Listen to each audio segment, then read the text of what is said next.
Hello বন্ধুরা, সবাই কেমন আছো? আমার বন্ধুরা সবাই ভালো থাকো। আজকে আমি একটা রেসিপি নিয়ে হাজির হয়ে গেছি। সেটা হচ্ছে হেলদি এবং টেস্টি, সবাই খেতে পারবে সবজি দিয়ে। হ্যাঁ, ডালিয়া করব। তো তোমাদের দেখাবো কি কি লাগবে। সবাই তো এটা করতে পারো, সবাই সবার মতো করো। তো আমি আমার মতো কিভাবে করছি দেখাচ্ছি। তার জন্য আমি কেটে নিয়েছি, দেখো কত রকমের সবজি নিয়েছি। গাজর কুচি, টমেটো, পেঁয়াজ কুচি, আদা কুচি, কাঁচা লঙ্কা, বরবটি, ক্যাপসিকাম আর একটা পটলকেও কেটে নিয়েছি। পটলটাই বা কেন বাদ যাবে? ঠিক আছে বন্ধুরা, এবারে প্রেসার কুকারে 2টো সিটি দিলেই হয়ে যাবে। তো তার জন্যে আমি ঘি তো লাগবেই। আমি ডালিয়াটা ঘি দিয়ে করি যেহেতু হেলদি। তো এই যে ঘি তো আমি দিয়ে দিয়েছি।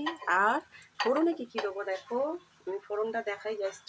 এই যে আমার ফোড়নে হিং যাবে, আচ্ছা এটা ভাজা মশলা 1 চামচ, চিনি 1 চামচ, জিরে গুঁড়ো, জিরে, গোটা জিরে, আর হচ্ছে একটুখানি লাল লঙ্কার গুঁড়ো, হলুদ আর 1 চামচ নুন। তো সবটাই পরিমাণ মতো যাবে। তো এইগুলো দিয়ে আজকে আমার হয়ে যাবে ডালিয়া। তো দেখাচ্ছি। আর বন্ধুরা আসল জিনিসটা, আমি একজনের মতো করব এটা। এটা হচ্ছে তোমার ডালিয়া, মসুর ডাল ভালো করে ধুয়ে পরিষ্কার করে আমি রেখে দিয়েছি। তো এবার আমি শুরু করি। তো এর মধ্যে জিরে, ঘি আর ফোড়নে শুকনো লঙ্কা দিয়ে দিয়েছি। তো একে একে আমি সবজি দিয়ে দেবো। এখানে সবজি ভাজার কোনো দরকার নেই, সবটাই যেহেতু এটা হেলদি, বাচ্চারাও খেতে পারবে। আদাটা প্রথম দেবো। আদাটা দেওয়ার পরে কাঁচা লঙ্কা দেবো, দিয়ে আদাটা একটু নাড়াচাড়া করে নিচ্ছি। তো এবার একে একে সমস্ত সবজি আমি দিয়ে দেবো।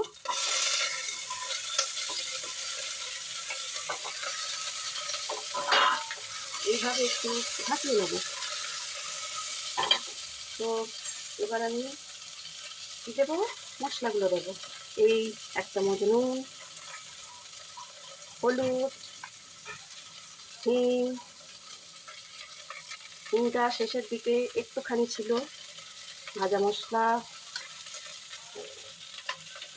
1 চামচ, চিনি, জিরেটা যেহেতু দেওয়া হয়ে গেছে, আর একটু লঙ্কার গুঁড়ো। তো আমার সব দেওয়া হয়ে গেল। এবারে আমি একটু আবার একটু ঝাঁকিয়ে নেবো। এইভাবে মশলাটা যাতে যা যা দিয়েছি সবজির সঙ্গে মিশে যায়। দেখো সবটাই মিশে গেছে। তো এবারে আমি এই যে জল আর হচ্ছে ভেজানো ডালিয়া মসুর ডাল দিয়ে দিলাম।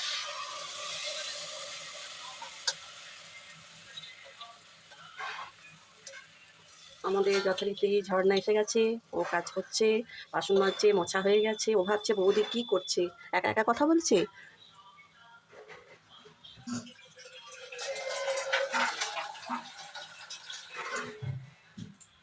তো দিয়ে দিলাম মেপে জল। হয়ে গেল বন্ধুরা। তো আমি আবার করে ডালিয়াটা কেমন হলো দেখতে ফিরে আসছি। তো বন্ধুরা আবার ফিরে এলাম। দেখো আমার ডালিয়ার খিচুড়ি কেমন হয়েছে, তোমরা সবাই জানিও কমেন্ট করে। ঠিক আছে বন্ধুরা, সবাই ভালো থেকো, আমার চ্যানেলটাকে সাবস্ক্রাইব করো, আমার পাশে থাকো। টাটা।